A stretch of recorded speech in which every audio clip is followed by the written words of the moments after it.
Oh no, it's another 3-part series. Pag hindi ka swerte, Mollusca. There really is no standard body plan for a mollusk. Put them all together, you wouldn't think that they're all part of one group. What makes a mollusk a mollusk? 3 main things. Mollusks have a muscular foot to move around in their environment, and they come in different forms depending on the lifestyle of the mollusk. The morphology of the foot is what mainly divides mollusks into their main classes. A mantle, which secretes the shell. In fact, it's the shell that's a trademark of what a mollusk is. They have a structure called a radula. That's not what you want to see at the bottom of a swimming pool. The best way to describe the radula is it looks like some type of sandpaper tongue, and that's what they use to scrape the food from whatever surface they're eating from. The radula come in different configurations, and it's also used to distinguish different species. This is currently the classification of mollusks. Let's first discuss Clade Aculifera, a clade of mollusks that do not really have like a single shell, but instead what they have are like plates or calcareous spicules. A without Placophora bearing, so not bearing plates. Walang plato. Kawawa naman no, hindi makakain walang plato. The way you would tell if it is an Aplacophora, apart from the fact that of course there are no plates on the body, the foot is kind of modified into a ridge or a keel, and that's found along the ventral side of the body. The representative that we have would be your Solenogasters. Particularly this is Neomenia. Yep, I know what you're thinking. Solenogasters are deep-sea creatures. Not much is really known about them. It's not something that we would encounter on a day-to-day basis. Polyplacophora bearer. They have a lot of plates in series of either 7 to 8. More often than not, it's a series of 8 plates. Right outside the plates is the extension of the mantle, which is the girdle. And this girdle can either be equipped with like spines or bumps or whatever things to help protect the organism. The foot is located ventrally. Together with the girdle, they kind of like create the suction cup that allows them to stick to rocks on intertidal areas. That's where the waves come crashing in and then sweeping back. Rocks are also relatively irregular surfaces. If you live in a place where the wave action is intense, you're gonna need to find a way to just stick to the surface and just not come out. If you happen to come off the surface, a flat profile, and then you just have plates, that sort of gives you a little bit more flexibility to just roll off and come out unscathed from the whole fiasco of just if you have like a solid shell and it crashes onto the waves and it crashes onto the rocks, you could actually break the shell. Much of the distinguishing features of mollusks actually require close scrutiny. You're either gonna have to kill them, break them apart, but what really catches our attention from the get-go, something that you can see from afar, even without touching the organism, is the shell. If there is a clade without like a one solid shell, there has to be a clade that has like the singular shell, and that is clade Conchifera. Mono, 1, placo, plate, fora, bearing 1 plate.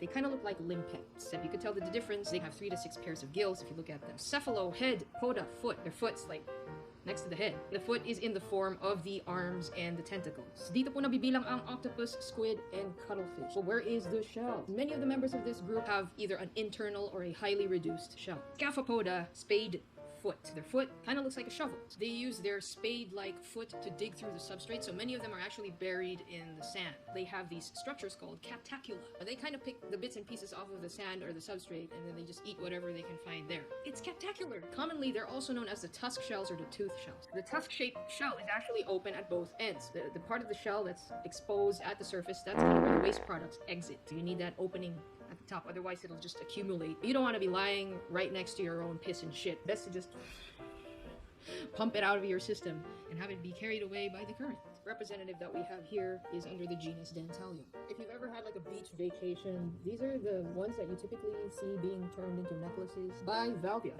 2 valves, because the shell actually has 2 valves, the right valve and then the left valve. Another name for bivalves would be Helicepoda. Helice means hatchet or axe. Their foot looks like an axe, and they kind of also use that to just dig through the substrate. They're headless, and also they do not have a radula, so they're radulous. They're sedentary suspension feeders or filter feeders. Have everything go through their gills, and then they filter the food particles from their gills. That's why they don't need the radula. Gastropoda, stomach foot. Because they kind of look like they are crawling on their stomachs. That whole thing that's touching the surface, that's the foot. Their body also exhibits what we call torsion. Torsion is different from shell coiling. Torsion is when the anus and the mantle cavity, they kind of twist such that some of them either end at one side of the organism or on top of the head. Some species of gastropods also have an operculum. Yung bahay, yung shell, yung operculum, yung pinto. Para pag pumasok sila sa loob, edi sasara nila yung pinto. Tapos mahirap na silang dut-dutin at kunin. So that's like added layer of protection. Yung iba, walang pinto. Aside Aside from the diversity of the molluscan foot, the shells are very much different across these different groups, and that's because they have very different lifestyles. What exactly is the significance of the shell? It's like your shield against predators. One of the trade-offs is you have a structure that does protect you, but it's relatively heavy, hefty, bulky. It's hard to maneuver around with a shell. Scaphopods and your bivalves, they're all sedentary. They don't really move around much. The advantage of that is you don't have to develop very complex structures. You get to save on energy.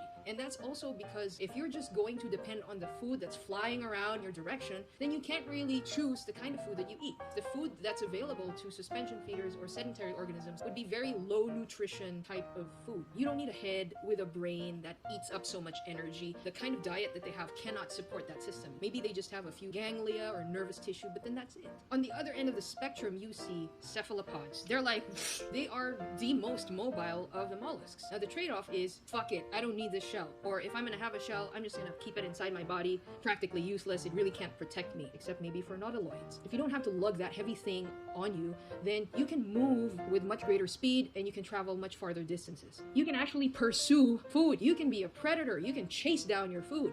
And more often than not, if you're chasing down food, the kind of prey that you're getting are more nutrient dense, and they can also support more complex structures, like having a really advanced brain, image-forming eyes, not just light-sensing structures. Does it make sense now why they have a closed circulatory system? If you're a predator, the demands for you to be able to like all over the place is you gotta have an efficient way to deliver these gases to your body so that your muscles can just boom, have those quick bursts of movement. And then you have the gastropods. And the way that they're configured is that they can actually carry their shell along. They can move with their shell. That gives them more mobility. Because it's still pretty weighty and hefty and bulky, you don't really get too far. But because you can actually move around a little bit more than maybe a bivalve or a scaphopod, you have just a little much better access to the kind of nutrients that you're getting. In a way, you can somehow support more complex structures. Yeah, there's brain, there's some eyes, there's cephalization, but it's kind of like, yeah, you're still dumb as rocks compared to an octopus. If you want something, you're going to have to give up a little bit of something in exchange. And then you try to find the compromise that makes you adapt to the environment the best. We're done with monoplacophorans and scaphopods. I've said everything that I know about them. The next portions of the discussion will focus on cephalopods, and we will be devoting another few more episodes for bivalves and gastropods separate. Cephalopoda can be broadly divided into two main subclasses: Nautiloidea, Coleoidea. Most of the cephalopods don't really have an external shell. This is the group that has it. This is a mollusk that kind of said, fuck you gastropods, you can actually move pretty quickly even if you have a shell. If you take a longitudinal section of the nautilus shell, the biggest chamber and the last chamber where the opening is, that's just where the organism is. And then the rest of the chambers are empty. There's this structure in the middle, the holes where the siphuncle comes in. The organism is able to regulate the amount of fluid that is in each chamber through that fucking hole. And that allows them to either float or sink. So it controls the buoyancy of the organism. If you're a diver, you put on that vest, what you call the BCD, or the buoyancy control device. You decrease the air in the vest, and so you start to sink, or you can pump in a little bit more air and then you start to float. But if you actually look at the shell, compared to gastropod shells, theirs would be a lot thinner. Again, you see that trade-off. If you want a shell that kind of floats, it can't be as thick as fuck. Kasi kung gano'n nakakapal, kung kapal ng mga shell ng mga conchs, for example, wala na, baka lulubog na talaga yan. Kahit lagyan mo pa ng hangin yung paloob, parang ang hirap ng palutangin ng mga ganong kabibigat na shell. Subclass Coleoidea, the group that does not have an external shell. If you have a shell outside, that kind of increases drag. Have a look at the shape of your cuttlefish and your squid. Notice that they did away with that to be able to maximize their speed by internalizing the shell. So they still have a bit of a rigid support structure, but it doesn't really get in the way when they're swimming. Where are the shells of these cephalopods? For cuttlefish, it's the cuttle bone, that big white thing that sometimes washes off the beach, or yun yung mga nakikita ninyo sa parrot cage ninyo, na pinapangatan ninyo sa mga ibon ninyo. For squid, yun yung tinatawag ninyong plastic. Kapag nagbabaa kayo ng pusit para gawin ninyong inihaw or calamares or whatnot, that's the pen that you see. It's called the gladius. For octopus, sometimes they don't have any remnant or altogether, but some of them actually do, and it's just this teeny tiny thing that they call the stylids. Coleoids can be divided into two subgroups: Decapodiformes and Octopodiformes. The members of Decapodiformes would include your cuttlefish and your squid, among the most popular members. They have 8 arms and 2 tentacles, whereas Octopodiformes, they just have 8 arms. We have 2 orders under Decapodiformes, order Sepia, and then you also have Myopsida, coastal squid. How do you differentiate cuttlefish from squid? You use see a cuttlefish, more often than not, the pupils will be W-shaped. You typically find them in shallow reefs, and there's a lot of light that comes in. So they have that W shape to sort of even out the light that comes in from different directions. Whereas for squid, their pupils are round. Pag bilog yung pupil mo, mas maraming ilaw na papasok. Makes sense because squid, many of them are either nocturnal or they're found at deeper depths in your ocean. If you're squishy like these guys, you don't have anything externally to protect you from predators. How do you protect yourself from predation? Apart from the fact that you can actually escape pretty quickly because you can swim away quickly, they have other strategies up their sleeve. If you're an octopus, the fact that you don't have cuttle bone or a gladius like a squid means that as long as the beak fits, that's the only hard part that remains. They can pretty much cram themselves wherever, and that's a good defense. If you don't have a shell with you, then just find a place that's hard enough to hide your body where predators cannot reach you. Camouflage. They can quite easily blend in with the environment by just changing their color. Inking. It's when they kind of this cloud of black ink to sort of create a diversion for them to escape. Kumbaga sa ninja, yun yung smoke bomb.